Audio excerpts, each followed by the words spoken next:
Hello and again welcome you all APS classes. और आज हम बात करने वाले हैं कि एग्ज़ाम में आपको स्ट्रेटेजी क्या रखनी है।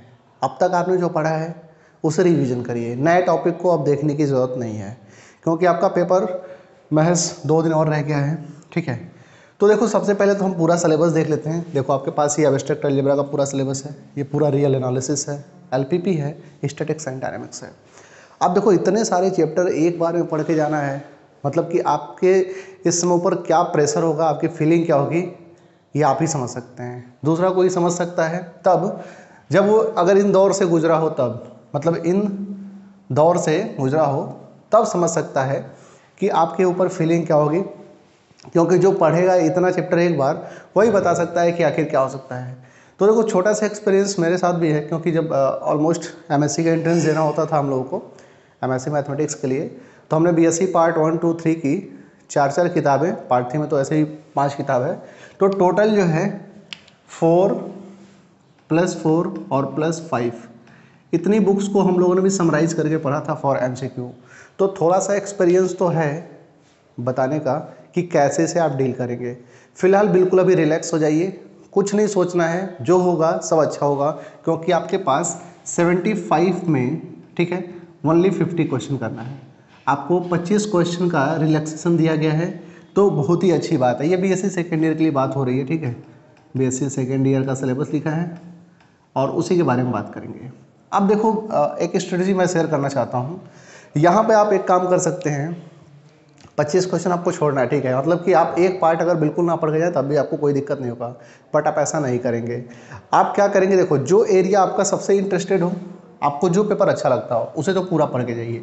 अगर हम एब्स्ट्रैक्ट अलजेब्रा की बात करें तो रिंग थ्योरी सिंपल सा चैप्टर है, ऑलरेडी मैंने इस पर 3 वीडियो अपलोड किए हैं। वहाँ से आपको 2 क्वेश्चन तो 100% मिल जाएंगे, 2 और 3 क्वेश्चन तो आपको 100% मिल जाएंगे, जो मेरे वीडियोज अपलोड है वहाँ से, ठीक है।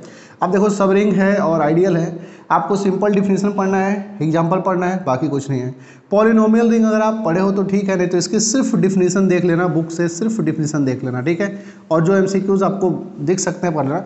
वेक्टर स्पेस एक इंपॉर्टेंट चैप्टर है, ठीक है, इसको आप जरूर पढ़ेंगे और यहाँ से 3 क्वेश्चन तो 100% आने ही आने हैं। लीनियर ट्रांसफॉर्मेशन से भी आपके 2 क्वेश्चन तो आ ही जाएंगे लगभग। मैं कॉमन चीज़ सोच के चल रहा हूँ। अब देखो यहाँ से मैट्रिसेस एंड लीनियर ट्रांसफॉर्मेशन के बीच में यहाँ पे देखो जो भी यहाँ से आपके जो थियरम होगा ना, एग्जाम्पल एंड थियरम, आपको बस इतना करना है। रैंक ऑफ मैट्रिक्स से क्वेश्चन पक्का आएगा। अब देखो यहाँ पे आइगन वैल्यू, ये इंपॉर्टेंट चैप्टर आपका हो सकता है। आपके जो बुक में एग्जाम्पल होगा उसे देख लेना, जो कोर्स बुक में आपके क्वेश्चंस होगा उसे एक बार देख लेना। रैंक ऑफ मैट्रिक्स देख लेना, लीनियर इक्वेशन नहीं देखो तभी काम चल जाएगा। लीनियर ट्रांसफॉर्मेशन, सिर्फ लीनियर ट्रांसफॉर्मेशन देखना, डुअल स्पेस देखने की जरूरत नहीं है, थोड़ा सा डिफिकल्ट टॉपिक हो जाता है यहाँ से, ठीक है। तो फिलहाल ये प्रॉपर स्ट्रेटजी आपकी एब्स्ट्रैक्ट अलजेब्रा से है, और एब्स्ट्रैक्ट अलजेब्रा को आप कोशिश करेंगे कि इसमें कौन कौन सा चैप्टर आप छोड़ सकते हो। तो देखो एक तो आप इसको छोड़ सकते हो, आप इसको छोड़ सकते हो, और ऊपर अगर बात करें तो अगर इसको नहीं पढ़े तो इसको भी छोड़ सकते हो, ठीक है। सिंपल डिफिनीशंस की देख लोगे तो काम चल जाएगा, एग्जाम्पल देख लोगे काम चल जाएगा, बाकी सारे चैप्टर आपको यहाँ से पढ़ने हैं। और इसको पढ़ने का आप जो है टाइम फिक्स कर लो कि हमको 3 आवर्स में इसको कंप्लीट कर देना है, 3 to 4 आवर, ठीक है। 4 घंटे में तो पूरा का पूरा कंप्लीट कर सकते हो, 4 hours is more than enough for that paper. अब आते हैं सेकेंड रियल एनालिसिस पे। देखो रियल एनालिसिस में जो है लगभग सारे चैप्टर, ठीक है, यहाँ पे ऑल चैप्टर्स जो है हमारे प्लेलिस्ट में हैं, जो मैंने वीडियो अपलोड कर रखे हैं एमसीक्यू पैटर्न पर, लगभग सारे के सारे चैप्टर्स हैं। यूनिफॉर्म कन्वर्जेंस अभी नहीं अपलोड हुआ है, इस वीडियो का अपलोड होने के लगभग जो है 2-3 घंटे बाद मैं यूनिफॉर्म कन्वर्जेंस बता दूंगा। यहाँ पे सिर्फ आपको 5 क्वेश्चंस हैं और उन्हीं 5 क्वेश्चंस के ऊपर आपको डिस्कशन करना है। यूनिफॉर्म कन्वर्जेंस आपको इंटरवल दिया रहेगा, उस इंटरवल में चेक करना है, बड़ा ईजी सा चैप्टर है, इसमें भी कोई बहुत दिमाग नहीं लगाना है। अब देखो यहाँ पे जो है बाउंड्स एंड इंटरवल जो चैप्टर है, यहाँ पे सिर्फ आप एग्जाम्पल देखना, सिर्फ एग्जाम्पल जिसमें सुप्रीमम इन्फीमम निकालना है, ठीक है। और आपको जो थियरम्स दिए गए ना कि इसका ग्रेटेस्ट लोअर बाउंड क्या है और ग्रेटेस्ट लोअर बाउंड और लीस्ट अपर बाउंड क्या है, बस इतने सारे क्वेश्चन हैं। और इंटरवल्स में आपको दे देगा कि मान लो ऐसे क्लोज इंटरवल 0 to इनफाइनाइट है, ठीक है, या फिर ओपन इंटरवल जो है -∞ to +∞ है, तो इसमें लोअर बाउंड अपर बाउंड पूछेगा, या फिर पूछेगा कि मतलब होते हैं इसको हम बोलते हैं रे बोलते हैं, 0 पर बाउंड सिर्फ एक साइड पर जा रही है, तो आप इंटरवल्स देख लेंगे। अब देखो सीक्वेंस से क्वेश्चन आपके अच्छे खासे बन सकते हैं, limit continuity, differentiability, Riemann integration का मैंने पूरा डिटेल में लेक्चर पूरा चैनल पर अपलोड किया है। Real analysis, Riemann integration 4 lectures में लगभग। यहाँ पे देखो, यहाँ से सिर्फ आप जो है प्रॉपर्टी देख लेंगे, ठीक है। और अगर इंटीग्रेशन का क्वेश्चन आता है तो अगर डिस्क्रिप्टिव होता तो आपको रीमान वाला पार्टीशन करके इंटीग्रेशन करना होता, बट अगर डिस्क्रिप्टिव नहीं है तो आप सिंपल जो 12th में इंटीग्रेशन पढ़े हो ना वैसे ही इंटीग्रेशन कर दोगे तो सेम आंसर आएगा, कोई दिक्कत नहीं होती है। रीमान में सिर्फ इतना होता है कि इंटीग्रेशन को हम पार्टीशन करके पार्टीशन पे इंटीग्रेशन करते हैं। पूरा डिटेल में लेक्चर अपलोड है, उसे आप देख सकते हैं। कन्वर्जेंस ऑफ इनफाइनाइट सीरीज, ये इंपॉर्टेंट चैप्टर है। इम्प्रॉपर इंटीग्रल मैंने बता दिया, ये भी इंपॉर्टेंट है। देखो यहाँ से जो है रियल एनालिसिस से भी आपके अगर मान लो 20 क्वेश्चन ही बने, ठीक है, तो sequence, limit quantity, differentiability, improper integral, ये सब इंटरेस्टेड एरिया है, ठीक है। और यहाँ से जो क्वेश्चंस बनेंगे वो हो भी सकते हैं। यहाँ पे देखो आपको टोटल जो है 50 to 20 क्वेश्चंस यहाँ से बनेगा। और अगर जो है सिर्फ आपने मेरी हमारी प्लेलिस्ट को फॉलो कर रखा है, जो मेरे द्वारा अपलोड किया गया वीडियो है, सिर्फ उसे फॉलो करेंगे तो यहाँ पे आपको 20 क्वेश्चंस ईजिली हो जाएंगे और बिल्कुल करेक्ट होंगे। इनकरेक्ट की तो बात ही नहीं करेंगे, 20 क्वेश्चन एकदम बिल्कुल सही में सही होंगे, ठीक है। यहाँ से भी आपको 3-4 क्वेश्चंस तो आपको मिल जाएंगे। अब देखो एलपीपी पे आते हैं। एलपीपी में आपको करना क्या, देखो सिंपल सी बात है, लीनियर प्रोग्रामिंग प्रॉब्लम वाले चैप्टर में आपको क्वेश्चन तो नहीं लगाने के लिए देगा, ठीक है। इस बात की गारंटी है कि आपसे क्वेश्चन नहीं लगवाया जाएगा। रीज़न क्या है कि इसमें जैसे मान लो सिंपलेक्स का क्वेश्चन है, डुअलिटी प्रॉब्लम है, इतने बड़े बड़े क्वेश्चंस होते हैं, पूरा पेज भर जाता है, तो क्वेश्चंस आपसे नहीं लेगा। आपसे सिर्फ यहाँ पे क्वेश्चन में कुछ मान लो यूज करते हैं, सेटल पॉइंट निकालते हैं, ये सब मतलब उसका रूल्स क्या है, रेगुलेशन क्या है, सिर्फ यहाँ पे ये बात की जाएगी। Convex set and their properties में आपको कुछ दे देगा, बोलेगा कॉन्वेक्स सेट है कि नहीं है, प्रॉपर्टीज रिलेटेड कुछ क्वेश्चन पूछ देगा। ट्रांसपोर्टेशन, असाइनमेंट और गेम थ्योरी में आपसे क्वेश्चन नहीं लगवाया जाएगा, आपको सिर्फ डिफिनीशन पे अपनी कमांड बनानी है और क्या रूल है क्वेश्चन को सॉल्व करने का वो देखना है। और छोटे छोटे पॉइंट्स, जैसे मान लो क्वेश्चन सॉल्व करते समय कुछ उसमें अगर ऑब्स्टिकल्स आ रहे हैं तो उसको कैसे हटाना है, जो भी मतलब रूल रेगुलेशन है, सिर्फ वहाँ से क्वेश्चंस आएंगे। और देखो सिंपल सी बात है, एलपीपी के बारे में नॉर्मल जो इंट्रोडक्शन है वो है, ठीक है। इसमें लीनियर प्रोग्रामिंग प्रॉब्लम होता है, मतलब ये कि इसमें जो भी प्रॉब्लम आप बनाएंगे उसमें जो वेरिएबल्स होंगे, वेरिएबल का मैक्सिमम पावर 1 ही होगा। लीनियर प्रोग्रामिंग प्रॉब्लम मतलब कि स्क्वायर फॉर्मेट में कोई भी आपके कांस्टेंट नहीं बनेंगे, सिर्फ लीनियर फॉर्मेट में होंगे, इसलिए इसका नाम लीनियर प्रोग्रामिंग प्रॉब्लम है।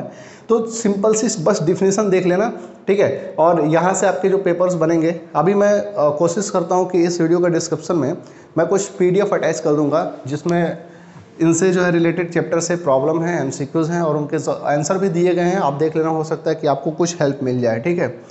मतलब मैं 100% श्योर तो नहीं हूँ कि वही क्वेश्चन आएगा, क्योंकि पेपर तो हमने बनाया नहीं है, ठीक है। तो फिलहाल वो आपको हेल्प कर सकता है। आप रियल एनालिसिस पूरा देख लेना, इसको छोड़ना मतलब आप गलती करके जाएंगे। रियल एनालिसिस से क्वेश्चंस ज़्यादा आने के चांसेस और यहाँ के क्वेश्चन आप कर भी लोगे। एब्स्ट्रैक्ट अलजेब्रा अगर पूरा पढ़े हो तो पूरा पढ़ लेना, अदरवाइज मैंने जो चैप्टर कैंसिल किया है लीनियर फंक्शनल और ये जो है, आप अगर चाहो तो यहाँ पे देखो, इस चैप्टर को मत पढ़ना, इसको भी मत पढ़ना। अगर नहीं पढ़े हो तो पढ़े हो, इजी लग रहा है तो पढ़ के जाना, ठीक है। और लीनियर इक्वेशन भी नहीं पढ़ो तो भी कोई दिक्कत नहीं है। रैंक ऑफ मैट्रिक्स एक बार जरूर देखना है, क्योंकि यहाँ से क्वेश्चन आएगा और यहाँ से भी क्वेश्चन आएगा। आपको टोटल यहाँ पे 6 चैप्टर से 7 चैप्टर पढ़ने हैं, यहाँ पर भी टोटल 7 चैप्टर पढ़ने हैं। यहाँ पर भी आप क्या करेंगे, सिर्फ चैप्टर्स के जो क्वेश्चन हैं उनमें क्या रूल्स है, रेगुलेशन है, उसको देखना है। अब आते हैं हम लास्ट में स्टैटिक्स एंड डायनामिक्स पे। देखो ये बड़ा ही इंपॉर्टेंट पोर्शन होने वाला है। देखो इसमें मैंने ये चैप्टर और ये चैप्टर, इन चैप्टर की मैंने समरी भी अपलोड की है और यहाँ से क्वेश्चंस क्या बनेंगे वो भी अपलोड किया है। मैंने दोनों बातें अपलोड की है, समरी प्लस क्वेश्चन। तो ये मान के चलो कि यहाँ से भी आपको 15 क्वेश्चन मिनिमम बनने वाला है स्टैटिक्स एंड डायनामिक्स से, ठीक है। 15 to 20 कर लो, 15 to 20 क्वेश्चन यहाँ से बनने वाला है। देखो इसमें पहला चैप्टर, ये चैप्टर और ये चैप्टर, मैंने सिर्फ समय की कमी की वजह से मैंने सिर्फ 3 चैप्टर की समरी बना के अपलोड कर रखी है। MCQs भी हैं और जो भी वीडियोज़ हैं उनके प्लेलिस्ट में मतलब उनके डिस्क्रिप्शन बॉक्स में लिंक है और वहाँ से आप PDF डाउनलोड कर सकते हैं। अब ये देखो जो डायनामिक्स का पार्ट है ना, rectilinear motion, variable acceleration, kinematics है, ठीक है, मोशन इन रेसिस्टिंग मीडियम है। और आपका एक चैप्टर और यहाँ जो है चैप्टर नंबर 3 आपका जो दिया है, आपका दिया हुआ है रफ प्लेन कर्व पे जो है constant motion on the smooth rough plane, वही वर्टिकल साइकिल एंड साइक्लॉइड की बात की गई है। तो देखो आपको मैं एक चीज़ बताऊं, डायनामिक्स वाले पोर्शन में आपसे क्वेश्चन नहीं लगवाएगा। मैं एक सिंपल सी बात कर रहा हूँ कि क्वेश्चंस आपसे नहीं लगवाएगा, आपसे सिर्फ क्या पूछेगा, फॉर्मूला, ठीक है। तो फॉर्मूला तो आप पूरा देख लेना। अगर समरी बनाओगे ना, अगर समरी बनाओ, चैप्टर समरी, आप पॉइंट पॉइंट करके समरी बना लो चैप्टर की, तो मुश्किल से 3 आवर्स लगेंगे, मैं ज़्यादा ही बता रहा हूँ। और 3 आवर्स में पूरे डायनेमिक्स का आप समरी बना सकते हो। और इनकी समरी मैं आपको बना के दे दिया हूँ, आप 1 घंटे में पढ़ सकते हो, ठीक है। 4 घंटे यहाँ दे दो, 4 घंटे यहाँ दे दो, ठीक है। और मुश्किल से 5 घंटे आपको यहाँ देने हैं और 4 ही घंटे आपको यहाँ देने हैं, ठीक है। टोटल जो स्ट्रेटजी है, अभी आपके पास 2 दिन बचा हुआ है, आपकी ये जो स्ट्रेटजी है हद से हद आपको 15 से 20 घंटे पढ़ने पड़ेंगे, ठीक है। और पढ़ना ही चाहिए क्योंकि आप बीएससी सेकेंड ईयर के स्टूडेंट हैं और इतने सारे चैप्टर्स एक बार आपको पढ़ने हैं। तो देखो मेरा एक्सपीरियंस क्या है कि आप पहले अपने आप को बिल्कुल कॉन्फिडेंस में ले लो कि हाँ पेपर अच्छा होगा, टेंशन नहीं, कोई बात नहीं है। अगर पेपर टफ आएगा तो सबके लिए टफ होगा, इजी आएगा तो सबके लिए इजी होगा, और नॉर्मल होगा तो सबके लिए नॉर्मल होगा, क्योंकि सारे लोगों की जो पढ़ाई है वो सेम सिचुएशंस होकर, ऐसा थोड़ी ना कि कोई कोरोना पैंडेमिक से बाहर था, ठीक है। तो फिलहाल ये सारी जो स्ट्रेटजी है मैंने आपसे शेयर की। आपको एक बात ध्यान में रखना है कि 75 क्वेश्चन में सिर्फ 50 करना है, मतलब कि अभी आप रिलैक्स हो जाओ कि ठीक है 25 क्वेश्चन नहीं आता है तब भी आपको टेंशन नहीं लेना है, ठीक है।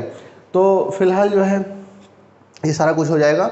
और देखो एमसीक्यू होने से फ़ायदा ये है कि अगर मान लो जैसे आप लिखते थे तो उसमें पेपर कैसे चेक होते थे वो नो आइडिया कि आपको अच्छे नंबर मिले या फिर राइटिंग पर नंबर कट गए या फिर आपने कुछ लिखा और टीचर्स अच्छे से पढ़ नहीं पाए जो चेक करने वाले हैं, फिर नंबर कट गया। एमसीक्यू में क्या आपका ऑप्शन करेक्ट, नंबर आपको करेक्ट मिलेगा, तो इस बात की गारंटी है, ठीक है, कि आपको नंबर अच्छे मिलने वाले हैं। और देखो सिर्फ जो मैंने स्ट्रेटजी शेयर की है सिर्फ इतना अगर फॉलो करके जाओ तो 70% मार्क्स जो है आपके 100 मतलब फिक्स है आ जाएगा। 70% मिनिमम नंबर आप पाएंगे, ठीक है, मिनिमम 70% मार्क्स आपको मिलेगा। आप सिर्फ रियल एनालिसिस पढ़ के चले जाओ मेरी प्लेलिस्ट से तो आप पास तो हो जाओगे। रियल एनालिसिस पढ़ लो और ये पढ़ लो और इधर एक दो चैप्टर मैंने वीडियो डाला है, बस उतना पढ़ लो तो आपको लगभग जो है 55% नंबर तो मिल जाएगा। मतलब 55% में कोई झोल झाल नहीं है। और 55% हम लोगों के टाइम में या फिर अभी कुछ 2-3 साल पहले जब रिटन एग्जाम हुआ था तो 55% लाना भी एक बड़ी बात थी बीएससी सेकेंड ईयर में, बीएससी फर्स्ट ईयर में।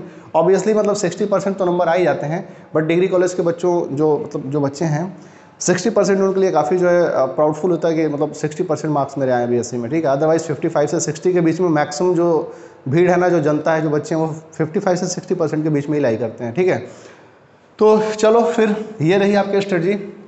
और फिर फाइनली मैं आपको ये बोलना चाहता हूँ कि अगर आप अभी ऐसे पढ़ने की आदत डाल लेंगे तो एमएससी एंट्रेंस के टाइम में आपको बड़ा फ़ायदा मिलेगा, क्योंकि 4 किताबें फर्स्ट ईयर, 4 सेकंड ईयर और 5 थर्ड ईयर, ये किताबें आपको एक बार में पढ़ के और फिर एमएससी का एंट्रेंस देना है आपको, ठीक है।